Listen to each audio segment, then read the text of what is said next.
Hello students, I welcome you all in today's session. आज हम करने जा रहे हैं maths class 10 chapter 1 real number की एक्सरसाइज 1.1 का सेकंड क्वेश्चन का पार्ट 3। ठीक है, क्वेश्चन देखते हैं। Find the LCM and HCF of the following pair of integers.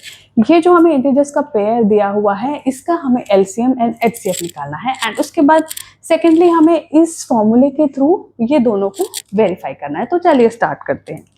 सबसे पहले हमारे पास नंबर्स कौन कौन से हैं, ये है 336। सेकेंड हमारे पास क्या है 54। ठीक है, ये क्या है, इवन नंबर है तो 2 से डिविजिबल होगा। 2 1 ज़ा 2, 3 13 बच गया।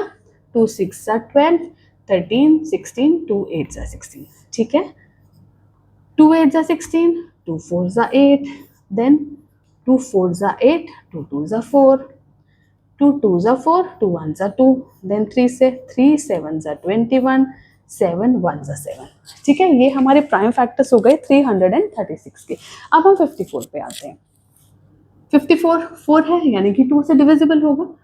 2 2 ज़ा 4, 2 7 ज़ा 14, देन 3 9 ज़ा 27, 3 3 ज़ा 9, देन 3 1 ज़ा 3। अब हम क्या करेंगे, इन दोनों के फैक्टर्स लिख लेते हैं। तो 336 के फैक्टर्स क्या हैं, 2 1 2 3 4, 4 टाइम्स है तो हम 4 टाइम्स लिखते हैं। 2 मल्टीप्लाई 2 मल्टीप्लाई 2 मल्टीप्लाई 2, इसके बाद 3 एंड 7 मल्टीप्लाई 3 मल्टीप्लाई 7, इसके बाद 54, 2 मल्टीप्लाई 1 2 3 3 टाइम्स है। ठीक है, ठीक है, चलिए अब हम क्या करेंगे, इसमें से हमें क्या फाइंड आउट करना है, एलसीएम एंड एचसीएफ। तो हम LCM and HCF find out करते हैं। देखिए एचसीएफ क्या होता है, जो दोनों में कॉमन होता है। 2 यहाँ भी है, यहाँ भी है। ठीक है, 3 हमारे यहाँ भी है, यहाँ भी है, तो इसको और तो कोई भी हमारा कॉमन नहीं आ रहा। तो एचसीएफ क्या होता है, हाईएस्ट कॉमन फैक्टर, यानी कॉमन फैक्टर कौन सा है, 2 मल्टीप्लाई 3 इज इक्वल टू 6 हो जाएगा हमारा एचसीएफ। ठीक है, अब हम एलसीएम निकालेंगे। एलसीएम क्या होता है, जितने भी नंबर बच जाते हैं उनकी मल्टीप्लाई करो प्लस जो कॉमन लिए हैं उनमें से सिर्फ एक ही लेना है। तो सबसे पहले हम लेते हैं 2। 2 कितने टाइम्स है, 3 टाइम्स। 2 मल्टीप्लाई 2 मल्टीप्लाई 2, फिर 3 मल्टीप्लाई 3, फिर यहाँ से एक 2 लेंगे, यहाँ से एक 3 लेंगे, 2 मल्टीप्लाई 3 मल्टीप्लाई 7। अब इनको मल्टीप्लाई करेंगे तो हमारा एलसीएम आ जाएगा 2 2 ज़ा 4, 4 2 ज़ा 8, 8 3 ज़ा 24। तो यहाँ पे हम 24 ले लेते हैं मल्टीप्लाई। 3 2 ज़ा 6, 6 3 ज़ा 18 मल्टीप्लाई 7। ठीक है, अब इनको मल्टीप्लाई करेंगे। 24 मल्टीप्लाई 7 8 ज़ा 56, 5 आ गया, 7 1 ज़ा 7, 8 9 10 11 12, 126।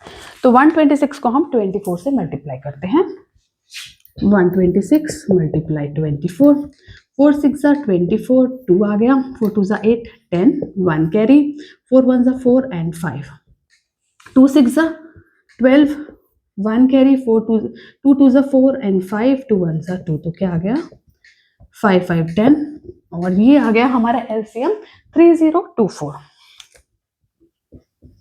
ये आ गया हमारा एलसीएम और ये आ गया हमारा एचसीएफ। ठीक है बेटा, फर्स्ट पार्ट हमारा कंप्लीट हो गया। अब हम सेकेंड पार्ट करेंगे जिसमें हमने क्या करना है, वेरीफाई करना है। ठीक है, यहाँ पे लिखेंगे वेरिफिकेशन। वेरिफिकेशन के लिए हम इस फॉर्मूला में रखेंगे LCM into HCF is equal to first number multiply second number, right. LCM क्या है 3024, यहाँ पे लिख लेते हैं 3024 मल्टीप्लाई।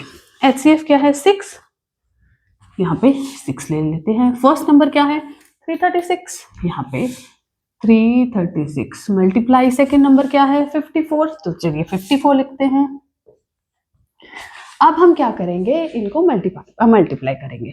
6 4 ज़ा 24, 6 2 ज़ा 12 एंड 2 14, यहाँ पे 1 आ गया, 6 3 ज़ा 18। ठीक है, 18144 इसका मल्टीप्लिकेशन आया। इसके बाद हम इनको भी करेंगे तो हमारा क्या आ जाएगा 18144। तो इस तरह से दोनों sides, left hand side and right hand side, जब इक्वल हो जाएंगी तो हम ये बोल सकते हैं कि यस, हमारी जो ये इक्वेशन है या जो एलसीएम या एचसीएफ है ये हमारा वेरीफाई हो गया। लास्ट में आप क्या लिखेंगे, हेंस वेरीफाइड। ठीक है, एक बार फिर से बता देती हूँ। फर्स्टली हमें इन दोनों नंबर्स के प्राइम फैक्टर्स निकालने थे। प्राइम फैक्टर्स निकालने के बाद हमें इनका LCM and HCF find out करना था। जैसे ही हमारा एचसीएफ एंड एलसीएम आया, उसके बाद हमने इस फॉर्मूले में रखा और यहाँ पे हमने दोनों साइड्स को अलग अलग मल्टीप्लाई किया। अगर दोनों फॉर्मूले, ये साइड और ये साइड, यानी कि left hand side and right hand side equal आ जाती है, तो हम बोल सकते हैं कि हमने करेक्ट किया है और हमने इसका वेरिफिकेशन कर दिया। ठीक है, आई होप आपको अच्छे से समझ आया होगा। मिलते हैं नेक्स्ट सेशन में नेक्स्ट क्वेश्चन के साथ। Thank you.